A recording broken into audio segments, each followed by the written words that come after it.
اس نے آہستہ آہستہ ایک پہاڑ پر چڑھنا شروع کر دیا۔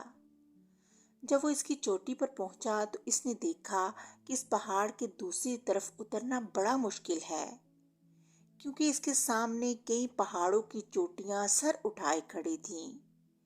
ان پہاڑوں کو عبور کیے بغیر دوسری طرف نہ جا سکتا تھا۔ اس نے کچھ دیر سوچنے کے بعد فیصلہ کیا کہ اسے ان کی ڈھلانوں میں بنی ہوئی گزرگاہوں کے راستے دوسری طرف نکل جانا چاہیے۔ یہی سوچ کر وہ پہاڑ سے نیچے اترا اور پہاڑوں کے درمیان بنی گزرگاہوں میں داخل ہو گیا۔ اس گزرگاہ کے بعد بہت سی تنگ گاٹھیاں اور درے آتے تھے۔ وہ انہیں عبور کرتا گیا۔ اب رات ہو چکی تھی۔ آسمان پر چاند نکل آیا تھا۔ عامر پہاڑوں کے درمیان سفر کرتے کرتے بہت تھک چکا تھا۔ اس نے سوچا کہ اسے وہ رات ان پہاڑوں میں گزار لینی چاہیے اور اگلے دن صبح سویرے اپنے سفر پر روانہ ہونا چاہیے۔ چنانچہ اس نے ان چھوٹی بڑی پہاڑیوں اور چٹانوں میں اپنے لیے ایک ایسی جگہ تلاش کرنی شروع کر دی جو ہر طرح سے محفوظ ہو، جہاں وہ آرام سے سو سکے۔ کچھ دیر تلاش کرنے کے بعد اسے ایک ایسی جگہ مل گئی۔ اس جگہ کے اوپر ایک چٹان نے سائبان کر رکھا تھا، اس لیے وہاں چاند کی روشنی نہ پہنچ رہی تھی۔ وہ جگہ مکمل اندھیرے میں تھی۔ وہ ایک بڑے سے پتھر کو تکیہ بنا کر وہاں لیٹ گیا۔ زیادہ دیر نہ گزری تھی کہ اس نے اس جگہ سے کچھ فاصلے پر ہلکی سی روشنی ہوتے ہوئے دیکھی۔ وہ گھبرا گیا اور اٹھ کر بیٹھ گیا۔ وہ روشنی لمحہ بلمحہ بڑھتی چلی گئی۔ شاید اس جگہ کوئی کنواں یا کھڈا تھا جس میں سے وہ روشنی نکل رہی تھی۔ وہ روشنی تیز تیز ہوتی گئی۔ پھر عامر نے اس کھڈے میں سے 3 پریوں کو باہر نکلتے دیکھا۔ وہ روشنی ان پریوں میں سے نکل رہی تھی۔ کھڈے سے باہر نکل کر ان پریوں نے پر پھڑپھڑائے، بازو اوپر اٹھائے اور آسمان کی طرف پرواز کر گئیں۔ عامر کچھ حیرت اور خوف سے انہیں آسمان کی بلندیوں کی طرف پرواز کرتے دیکھتا رہا، یہاں تک کہ وہ اس کی نظروں سے اوجھل ہو گئیں۔ اس نے سوچا کہ اسے چل کر دیکھنا چاہیے کہ وہ پریاں کس جگہ سے برآمد ہوئیں۔ وہ جب اس مقام پر پہنچا تو اس نے دیکھا کہ وہاں کوئی کھڈا نہیں بلکہ ایک بہت پرانا سا کنواں تھا۔ چاند کی روشنی اس کنویں میں بہت اندر تک جا رہی تھی اور اس روشنی میں عامر کو اس کنویں میں اترنے کے لیے بنی ہوئی سیڑھیاں دکھائی دیں۔ اسے حیرت ہونے لگی کہ آخر ان پہاڑوں میں ایسی جگہ پر جو بالکل ویران اور سنسان تھی، جہاں کسی کا گزر نہ تھا، کسی نے وہ کنواں تعمیر کروایا تھا۔ اس پرانے کنویں کو شاید ان پریوں نے اپنا مسکن بنا رکھا تھا۔ لیکن یہ کیوں کر ممکن ہو سکتا تھا کہ وہ پریاں اپنا وطن پرستان چھوڑ کر اس کنویں میں رہنے لگیں؟ اس نے سوچا کہ اسے اس کنویں میں اتر کر دیکھنا چاہیے کہ اس میں کیا ہو سکتا تھا۔ چنانچہ وہ کنویں میں بنی ہوئی سیڑھیوں پر قدم رکھتا ہوا آہستہ آہستہ نیچے اترنے لگا۔ جب وہ اس کی تہہ میں پہنچا تو اس نے دیکھا کنویں کی ایک دیوار پر ایک دروازہ بنا ہوا ہے۔ وہ اس میں سے گزر کر اندر داخل ہو گیا۔ اندر داخل ہوتے ہی اس نے اپنے آپ کو بے حد روشن، شاندار اور خوبصورت کمرے میں موجود پایا۔ وہ حیرت زدہ اپنی چاروں طرف دیکھنے لگا۔ ایسا شاندار سجا ہوا کمرہ اس نے کبھی خواب میں نہ دیکھا تھا۔ وہ گھوم پھر کر بڑی دلچسپی سے ہر چیز کو دیکھنے لگا۔ اس کمرے کا ایک دروازہ دوسرے کمرے میں کھلتا تھا۔ وہ اسے کھول کر اس کمرے میں داخل ہو گیا۔ وہ کمرہ بھی پہلے کمرے کی طرح نہایت خوبصورت تھا۔ اس کے آگے اور کمرے اور بڑے بڑے ہال تھے۔ عامر حیرت زدہ اس جگہ کو دیکھ رہا تھا۔ ان پریوں نے اپنے رہنے کے لیے اس پرانے کنویں کے اندر کتنی شاندار رہائش گاہ بنا رکھی تھی۔ شاید انہوں نے انسانوں کی دنیا کی سیر کے لیے وہاں کوئی ٹھکانہ بنا رکھا تھا۔ اس جگہ کی سیر کرتے کرتے عامر کو خاصی دیر ہو گئی تو اسے خیال آیا کہ پریاں کسی بھی وقت واپس آ سکتی ہیں۔ اس لیے ان کی واپسی سے پہلے پہلے اس جگہ سے نکل جانا چاہیے۔ یہ خیال آتے ہی وہ تیزی سے پہلے والے کمرے میں واپس آ گیا۔ اسی وقت بڑی زبردست گڑگڑاہٹ کے ساتھ بے پناہ شور و غل بلند ہوا۔ عامر خوفزدہ ہو کر ایک کونے میں سمٹ گیا۔ اس نے اپنے کانوں پر ہاتھ رکھ لیے۔ اسی وقت اس کے چاروں طرف گپ اندھیرا چھا گیا۔ جب اندھیرا چھٹا اور شور و غل کی آوازیں موقوف ہوئیں تو اس نے دیکھا کہ وہ اس وقت اس شاندار اور خوبصورت کمرے میں نہیں، ایک بہت بڑے بھیانک غار میں کھڑا تھا، جس کی دیواریں بالکل سیاہ تھیں۔ ان دیواروں پر جا بجا انسانی کھوپڑیاں لٹک رہی تھیں۔ ایک طرف لکڑیوں کی آگ پر ایک بڑا سا کالا برتن رکھا ہوا تھا، جس میں سے بدبودار بھاپ اٹھ رہی تھی۔ اس کے قریب ہی ایک لمبی چوڑی میز تھی جو سیاہ پتھر کی تھی۔ اس پر انسانی کھوپڑیوں اور مختلف ہڈیوں کے ساتھ ساتھ عجیب سے آلات اور برتن تھے۔ اس میز پر ایک طرف سنگ مرمر کی پڑیوں کے چھوٹے چھوٹے مجسمے تھے۔ وہ مجسمے بے حد خوبصورت اور چمکدار تھے۔ عامر میز کے اس حصے میں پہنچ کر ان مجسموں کو غور سے دیکھنے لگا۔ اس نے دیکھا کہ ہر مجسمے کی ایک ٹانگ میں سیاہ رنگ کا لوہے کا چھوٹا سا کڑا پڑا ہوا ہے۔ اسے بے حد حیرت ہوئی۔ اس نے میز پر پڑا ہوا ایک چھوٹا سا چاقو اٹھا کر ایک مجسمے کی ٹانگ سے وہ کڑا کاٹنا شروع کر دیا۔ جب وہ کڑا کٹ کر زمین پر گرا تو اس کو آگ لگ گئی۔ یہ دیکھ کر عامر ڈر گیا اور گھبرا کر پیچھے ہٹ گیا۔ وہ سمجھ گیا کہ وہ اس وقت کسی جادوگر کے طلسم میں موجود تھا، جس نے ان پریوں کے جسموں کی ٹانگوں میں جادوئی کڑے ڈال رکھے تھے۔ اس نے سوچا اسے اس جگہ سے فوراً بھاگ جانا چاہیے، وہ بادہ جادوگر نہ آ جائے۔ وہ اس کو دیکھ کر جادو کے زور سے کچھ کا کچھ بنا دے گا۔ یہ سوچ کر اس نے چاقو میز پر رکھا اور باہر کو چلا۔ لیکن پھر اس نے سوچا کہ کیوں نہ باقی دو پریوں کے مجسموں کی ٹانگوں سے بھی لوہے کے کڑے کو کاٹ دیا جائے۔ یہ سوچنے کے ساتھ ہی وہ واپس مڑا اور میز پر سے چاقو اٹھا کر دوسری پری کی ٹانگ پر سے بھی لوہے کا کڑا کاٹ ڈالا۔ اس کڑے کو بھی زمین پر گرتے ہی آگ لگ گئی۔ اس کے بعد اس نے تیسری پری کی ٹانگ سے بھی یہ کڑا کاٹ دیا، وہ بھی زمین پہ گرتے ہی جل گیا۔ اس نے چاقو میز پر رکھ دیا اور باہر کی سمت ہو لیا۔ لیکن ابھی وہ دروازے تک پہنچا ہی تھا کہ غار کے باہر کنویں میں بڑی خوفناک قسم کی آوازیں بلند ہوئیں۔ اس کے ساتھ ہی غار میں سیاہ رنگ کے دھوئیں کی ایک لکیر داخل ہوئی، جو سیدھی میز پر پڑی ہوئی ایک کھوپڑی میں داخل ہو گئی۔ عامر خوف زدہ نظروں سے کھوپڑی کو دیکھنے لگا۔ وہ کھوپڑی اب میز پر ادھر ادھر لڑک رہی تھی۔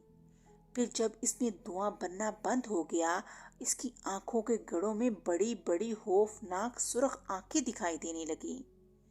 پھر ایک دل دہلا دینے والی چنگاڑ کے ساتھ اس کھوپڑی سے ایک خوفناک آواز بلند ہوئی، چور لڑکے، تو اس غار میں کیسے داخل ہوا؟ تجھے نہیں معلوم یہ میرا غار ہے، یہاں داخل ہونے والا زندہ نہیں بچ سکتا۔ عامر شدید خوفزدہ ہو گیا اور پیچھے ہٹتے ہٹتے غار کی دیوار سے جا لگا۔ اس کی منہ سے دہشت سے کوئی لفظ نہ نکل رہا تھا۔ ٹھہر، میں تجھے اس تجارت کا مزہ چکھاتا ہوں، کھوپڑی میں سے آواز آئی۔ اس کے ساتھ ہی وہ کھوپڑی میز کی سطح سے بلند ہوتی ہوئی عامر کی طرف بڑھنے لگی۔ عامر کو اب اپنی موت اپنے سامنے دکھائی دینے لگی، لیکن اس نے اپنی جان بچانے کا تہیہ کر لیا اور بڑی جرت سے کام لیتے ہوئے پاس ہی جلتے ہوئے چولہے میں سے ایک لکڑی نکالی اور اسے گھما کر پوری قوت کے ساتھ اپنی جانب بڑھتی ہوئی کھوپڑی پر رسید کر دیا۔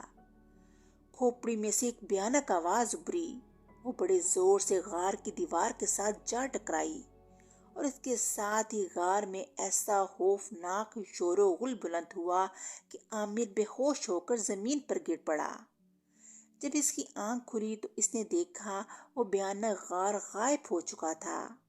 اور وہ اسی خوبصورت اور شاندار کمرے میں جس میں وہ پہلے داخل ہوا تھا ایک بستر پر پڑا تھا، اور اس کے سامنے 3 خوبصورت پریاں کھڑی تھیں۔ یہ وہی پریاں تھیں جن کو اس نے اس کنویں سے نکل کر آسمان پر پرواز کرتے دیکھا تھا۔ وہ بستر پر اٹھ کر بیٹھ گیا اور حیرت بھری نظروں سے اپنی چاروں طرف دیکھنے لگا۔ یہ سب کچھ کیا ہے اچھی پریوں؟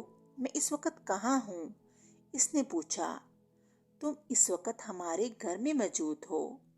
ہم تینوں بہنیں تمہاری بے حد شکر گزار ہیں کہ تم نے ہمیں اس ظالم جادوگر سے نجات دلائی، پریاں بولی۔ وہ کیا قصہ ہے اچھی پریوں؟ کیا تم مجھے بھی سناؤ گی؟ عامر نے کہا۔ ہاں نیک دل لڑکے، ہم ضرور تمہیں سنائیں گی، ایک پری بولی۔ ہم پرستان کے بادشاہ فیروز شاہ کی بیٹیاں ہیں۔ ہمیں بچپن سے ہی انسانوں کی دنیا کی سیر کرنے کا بے حد شوق تھا۔ ہم نے انسانوں کی دنیا کے بارے میں رنگا رنگ کہانیاں سن رکھی تھیں جو ہمارے شوق کی آگ کو بھڑکاتی تھیں۔ ہمارے ماں باپ نے ہمارے اس شوق کو اچھی نظر سے نہ دیکھا۔ وہ اکثر ہمیں سمجھاتے تھے کہ انسانوں کی دنیا کی سیر ہمارے حق میں بہتر نہ ہوگی، بلکہ ہم انسانوں کی دنیا میں جا کر طرح طرح کے مسائل میں گرفتار ہو جائیں گی۔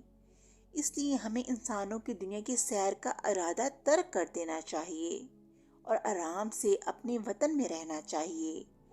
لیکن ہم پر اپنے ماں باپ کی بات کا کوئی اثر نہ ہوا۔ پھر جب ہم بڑی ہوئیں تو ہم نے اپنے ماں باپ سے انسانوں کی دنیا میں جانے کی ضد شروع کر دی۔ ہمارے ماں باپ نے ہمیں بہت سمجھایا، ڈانٹا ڈپٹا، لیکن کوئی اثر نہ ہوا، مگر ہم بددستور اپنی ضد پر اڑی رہیں۔ اس پر تنگ آ کر انہوں نے ہمیں انسانوں کی دنیا میں جانے کی اجازت دے دی۔ ان کی اجازت پا کر ہم تینوں خوشی خوشی انسانوں کی دنیا میں روانہ ہو گئے۔ ہمیں انسانوں کی دنیا کی سیر کرتے ہوئے بے حد خوشی ہو رہی تھی۔ ہم نے فیصلہ کیا کہ ہمیں وہاں کسی جگہ اپنی رہائش گاہ بنا لینی چاہیے اور وہاں رہتے ہوئے انسانوں کی دنیا کی سیر کرنی چاہیے۔ چنانچہ ہم نے یہاں پہاڑوں میں گرا ہوا یہ کنواں دیکھا۔ ہم اس میں اتر گئیں۔ اس کے اندر غار میں ہم نے اپنے رہنے کے لیے رہائش گاہ بنا لی۔ ہم دن کو یہاں قیام کرتی اور رات کو یہاں سے باہر نکل کر انسانوں کی دنیا کی سیر کرتی۔ ہمیں یہاں رہتے ہوئے زیادہ دن نہ گزرے تھے کہ جانے کہاں سے وہ شیطان جادوگر اس کنویں میں داخل ہو گیا۔ اس ظالم جادوگر نے اپنے جادو کے زور سے ہماری رہائش گاہ کا یہ کمرہ ختم کر دیا اور اس جگہ اپنا بھیانک غار بنا لیا۔ ہم اس وقت باہر کہی ہوئی تھیں۔ جب ہم واپس آئیں تو کنویں میں اترتے ہی جادوگر کے سحر سے سنگے مرمر کی چھوٹی چھوٹی بے جان پریاں بن گئیں۔ اس ظالم جادوگر نے ہماری ٹانگوں میں لوہے کے کڑے پہنا دیے۔ جب تک وہ ظالم جادوگر اس غار میں رہتا ہم یوں ہی پتھر کے مجسمے بنی رہتی اور ہمارا کمرہ اس کا بھیانک غار بنا رہتا۔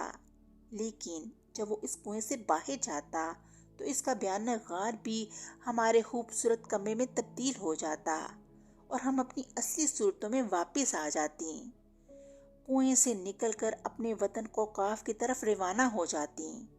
لیکن جب ہم اس کی سرحدوں کے قریب پہنچتی تو اپنی ٹانگوں میں پڑے ہوئے لوہوں کے کڑوں کی بدولت ہم 1 انچ بھی نہ اڑ سکتی تھیں اور کوشش کر کر کے تھک جاتی۔ ان کڑوں پر جانے اس حبیث جادوگر نے کیا جادو کر رکھا تھا کہ جب کبھی ہم انہیں اپنی ٹانگوں سے اتارنے یا کاٹنے کی کوشش کرتی تو ان میں سے آگ نکلنا شروع ہو جاتی۔ جب ہم کنویں سے باہر ہوتی تو ہم چاہے کسی بھی جگہ ہوتی، جادوگر کے اس پہاڑی سلسلے میں داخل ہوتے ہی ہم فوراً اس کے سحر سے اس غار میں آ جاتے اور مجسموں میں تبدیل ہو جاتے اور ہمارا یہ خوبصورت کمرہ اس بھیانک غار میں تبدیل ہو جاتا۔ وہ ظالم جادوگر ہمیں بہت ستاتا اور بہت تنگ کرتا۔ وہ چاہتا تھا کہ ہم اسے اپنے باپ شاہ پرستان کے خزانے کا پتہ بتا دیں۔ وہ اس خزانے کو حاصل کرنے کے ساتھ ہی ہمارے باپ کی سلیمانی انگوٹھی کو بھی حاصل کرنا چاہتا تھا۔ تاکہ ہمارے باپ کی جگہ وہ خود پرستان کا بادشاہ بن جائے۔ وہ چاہتا تھا کہ ہم اسے اپنے باپ کی انگوٹھی چرا کر لا دیں، لیکن ہم اسے نہ اپنے باپ کے خزانے کا پتہ بتاتی، نہ اس کی سلمانی انگوٹھی چرا کر لا دیتی۔ اس پر وہ ہم پر بہت سختیاں کرتا اور ہم پر ظلم کرتا۔ وہ ظالم جادوگر جب کنویں میں داخل ہوتا تھا تو وہ سیاہ دھوئیں کی صورت میں اپنے غار میں داخل ہو کر ایک بڑی سی کھوپڑی میں گھس جاتا۔ اس وقت اس کھوپڑی میں جان پڑ جاتی اور وہ ادھر ادھر حرکت کرنے لگتی۔ ہم نے معلوم کر لیا تھا کہ ایسی حالت میں اگر کوئی اس کھوپڑی کو توڑ دے تو جادوگر کی موت واقع ہو سکتی تھی اور ہم ہمیشہ کے لیے اس کے سحر سے آزاد ہو سکتی تھیں۔ لیکن پرستان واپس ہم اسی صورت جا سکتی تھیں کہ جادوگر کا خاتمہ کرنے والا شخص ہماری ٹانگوں میں پڑے ہوئے لوہے کے کڑے کو کاٹ دے۔ اس لیے نیک دل لڑکے، ہم تینوں بہنیں تمہاری بے حد احسان مند ہیں اور تمہارا دل سے شکریہ ادا کرتی ہیں۔ تمہاری مہربانی سے ہم اپنی اصل صورتوں میں واپس آنے کے ساتھ ساتھ اپنے وطن واپس جانے کے لیے آزاد ہیں۔ لیکن یہاں جانے سے پہلے ہم تمہارے اس عظیم احسان کا بدلہ اتارنا چاہتی ہیں۔ کہو تم کو کیا چاہیے؟ تمہیں ہم سے کس قسم کی مدد درکار ہے؟ اچھی پریو، میری خواہش ہے کہ میں کسی ملک کا حکمران بن جاؤں۔ اچھا، تمہاری یہ خواہش ضرور پوری ہوگی۔ ہمارے ساتھ آؤ، پری نے کہا۔